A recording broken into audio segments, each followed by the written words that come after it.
100 empresarios, 100 historias de vida. Un programa de la Cámara de Comercio de Medellín para Antioquia. Progreso y desarrollo. Recorrido histórico por la industria, la empresa y sus protagonistas.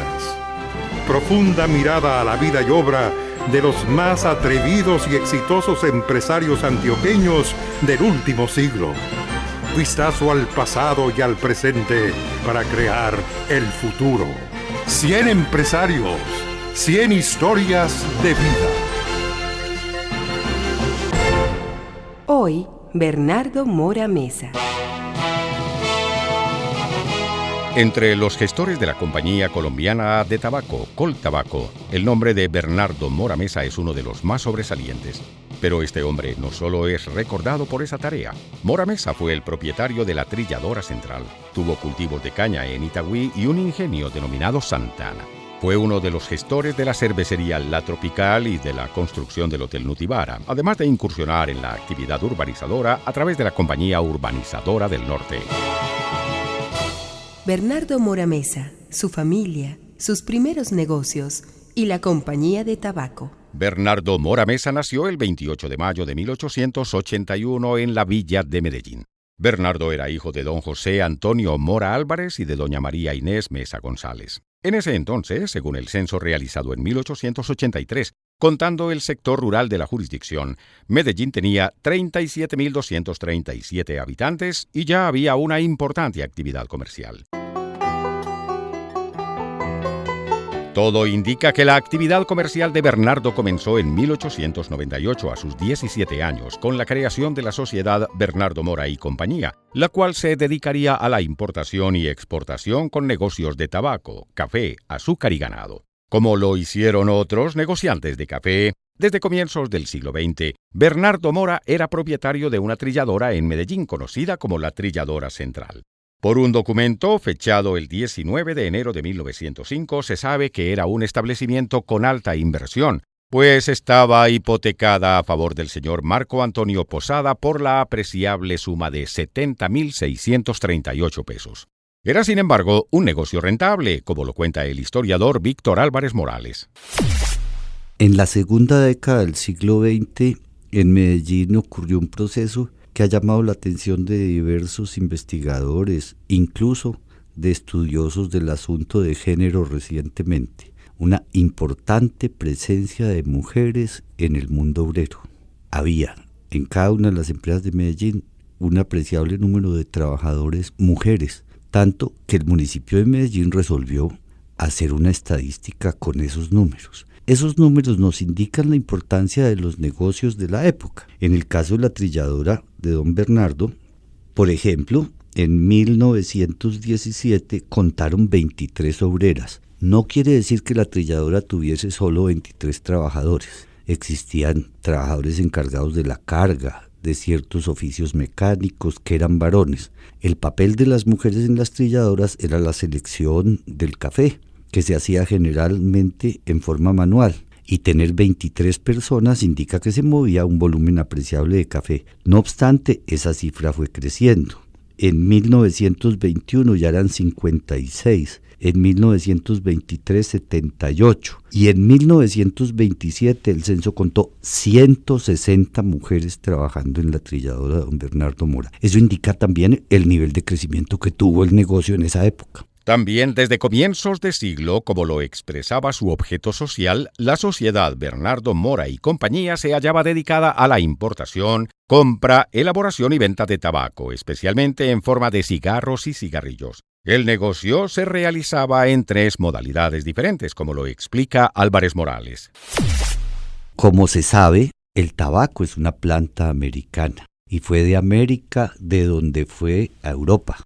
Para el siglo XIX ya había ocurrido una larga historia. Los europeos propiciaron como negocio desde la época colonial el cultivo de tabaco en tierras americanas. Buena parte de la historia de Cuba y buena parte de la historia del Brasil en el siglo XVIII y el XIX es que son centros de plantación de tabaco. En el caso de Cuba combinado con el azúcar, con la caña de azúcar. Eso hace que cuando empiece el siglo XX y desde fin del siglo XIX haya, como hasta hoy, fama del tabaco cubano.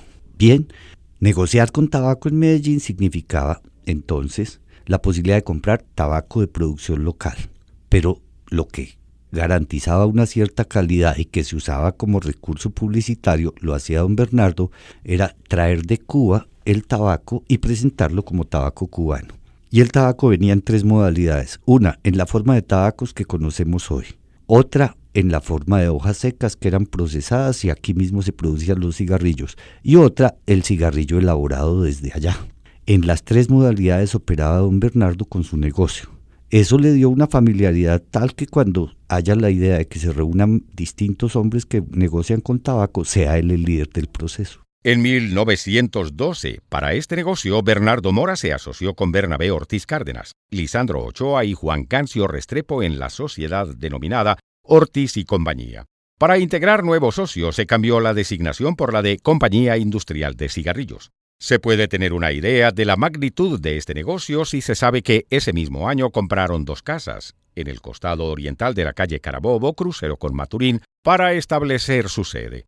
Por ellas pagaron la apreciable suma de 12,000 pesos de oro inglés amonedado. En 1914, Bernardo Mora ocupaba la gerencia de esta empresa. Según escritura de la Notaría Primera de Medellín en 1917, para esta fecha existía una firma denominada Compañía Colombiana de Tabaco, la cual tenía como socios a los señores Emilio Duque, Manuel Escobar Ochoa y Bernardo Mora Mesa.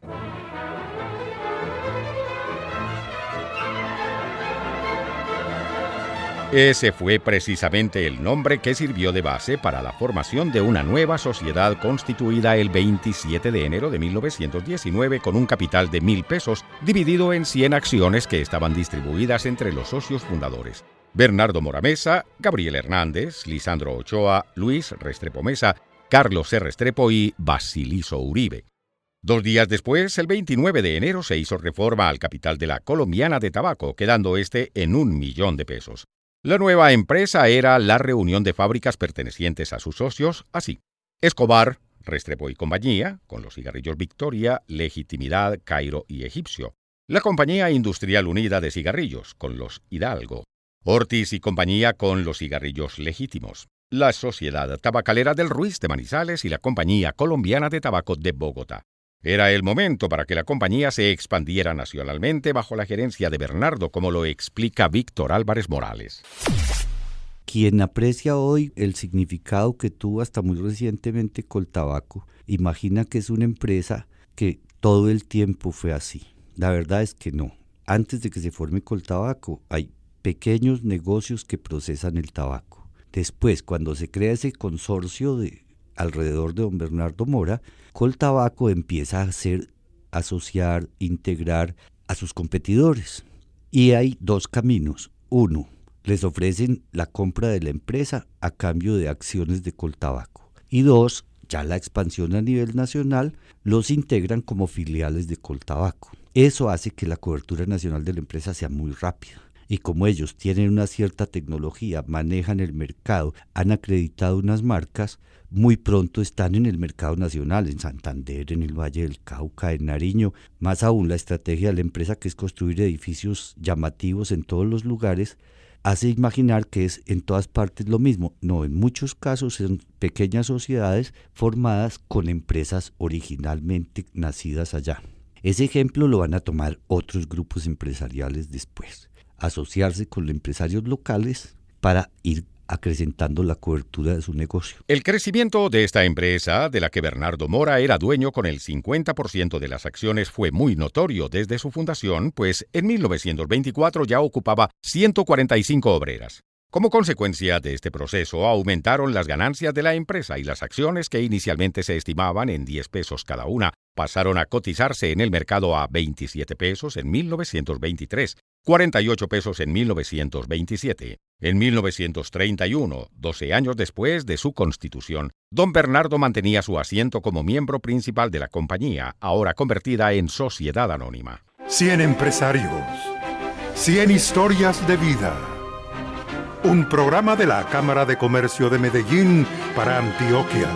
Bernardo Mora Mesa, una nueva sociedad, los negocios rurales y la urbanización. Paralelamente con el trabajo de la tabacalera, don Bernardo realizaba inversiones en diversos frentes. Por ejemplo, en 1920 tenía cultivos de caña en Itagüí y un ingenio denominado Santana.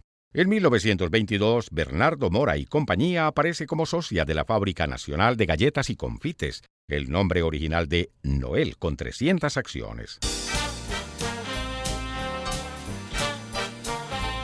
En 1919, Bernardo Mora ya había fundado una nueva compañía cuya actividad estaría ligada a la compra y venta de propiedades rurales, al establecimiento y mejora de cultivos en dichas propiedades, a la compra de ganado para engordarlo y venderlo y a todos los negocios relacionados con la agricultura y la ganadería.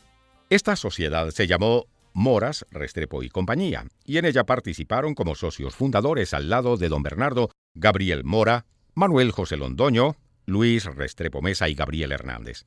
4 años después de su fundación, la sociedad fue liquidada y en el reparto de bienes correspondió a Bernardo Mora una finca ubicada en Puerto Berrío, en el paraje La Malena, y 6.000 acciones de la compañía agrícola y de inmigración.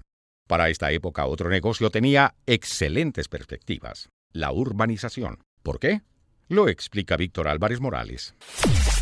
Cuando se fundó Coltabaco, Medellín era una ciudad todavía bastante pequeña, pero habían empezado a llegar los procesos de modernización.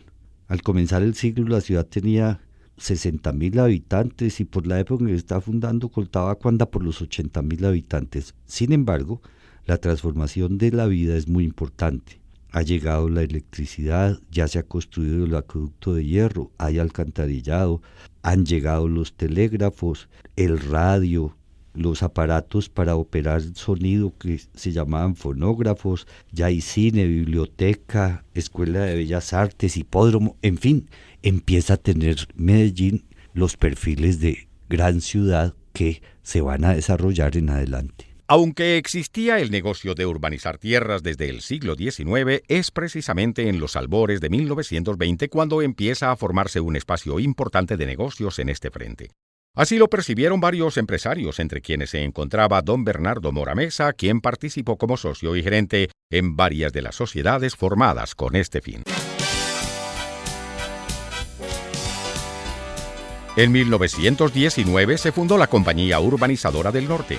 Don Bernardo Mora entró en esta sociedad, que inició sus labores con un capital de 1.000 pesos y tuvo por objeto la compra y venta de propiedades raíces y la urbanización de terrenos. En sus primeros años de funcionamiento actuó como gerente don Bernardo Mora, aunque no era el socio mayoritario. En 1933, Bernardo Mora era titular de 1.075 acciones de esta firma. 12 años después, en 1945, cuando se liquidó la sociedad, para pagar su inversión valorada en 19.292 pesos, le fueron entregados 7 lotes en el barrio de La Paz, entre Manrique y Campo Valdés.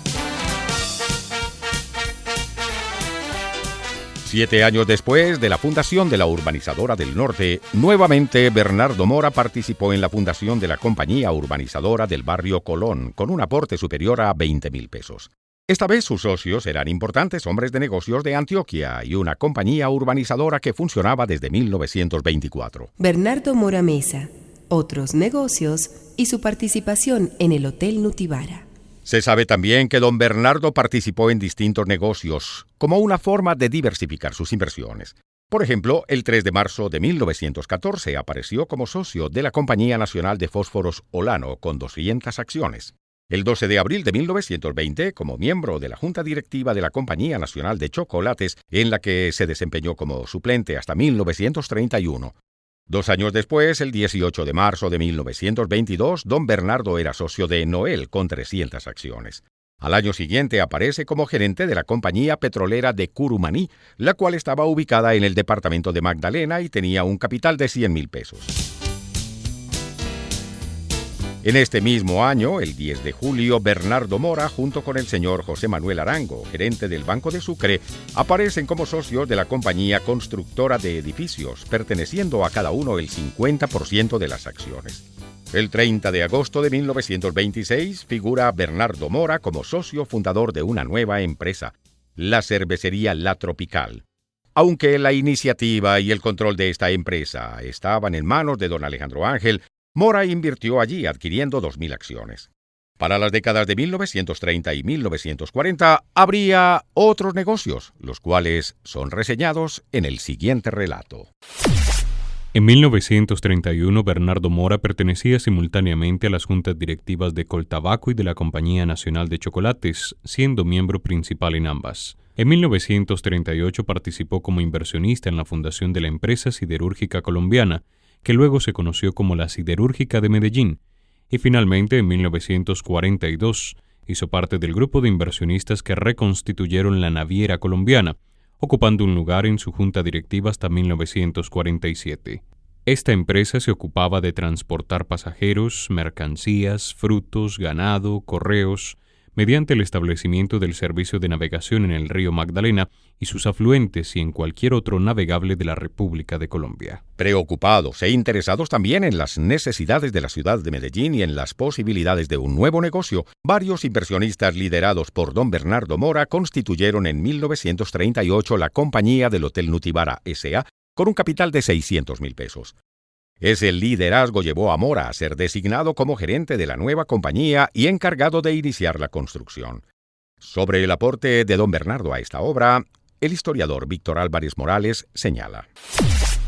En los registros notariales de Medellín existe testimonio de un primer intento hecho en la década de los 20 por crear un hotel grande y significativo en Medellín. De hecho, se alcanzó a crear la sociedad, no sé decir con precisión, se llamaba el Gran Hotel.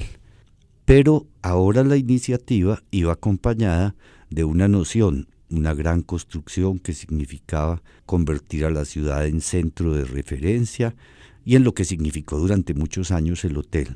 No hay duda que don Bernardo fue uno de los líderes que abanderó ese proceso, contribuyó con capital, con iniciativas y lo concreto es que poco tiempo después se hizo realidad y durante muchos años antes de que existiera el Inter, el Hotel Nutibara era el hotel por excelencia de Medellín. Los últimos años de la vida de don Bernardo sirvieron para contemplar toda una serie de realizaciones al lado de su familia. Del matrimonio de don Bernardo con la señora Emma Londoño Pisano nacieron 5 hijos: Guillermo, Hernando, Humberto, Pepa e Inés Mora Londoño. Don Bernardo Mora Mesa falleció en diciembre de 1951. Su huella como empresario y hombre de negocios quedaba marcada en la importante trayectoria recorrida y en el reconocimiento colectivo de su significativo papel en la industrialización de Antioquia.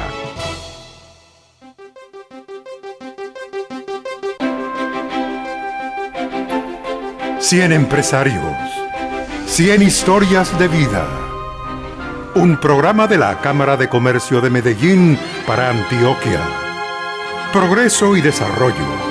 Recorrido histórico por la industria, la empresa y sus protagonistas. Profunda mirada a la vida y obra de los más atrevidos y exitosos empresarios antioqueños del último siglo. Vistazo al pasado y al presente para crear el futuro. 100 empresarios, 100 historias de vida.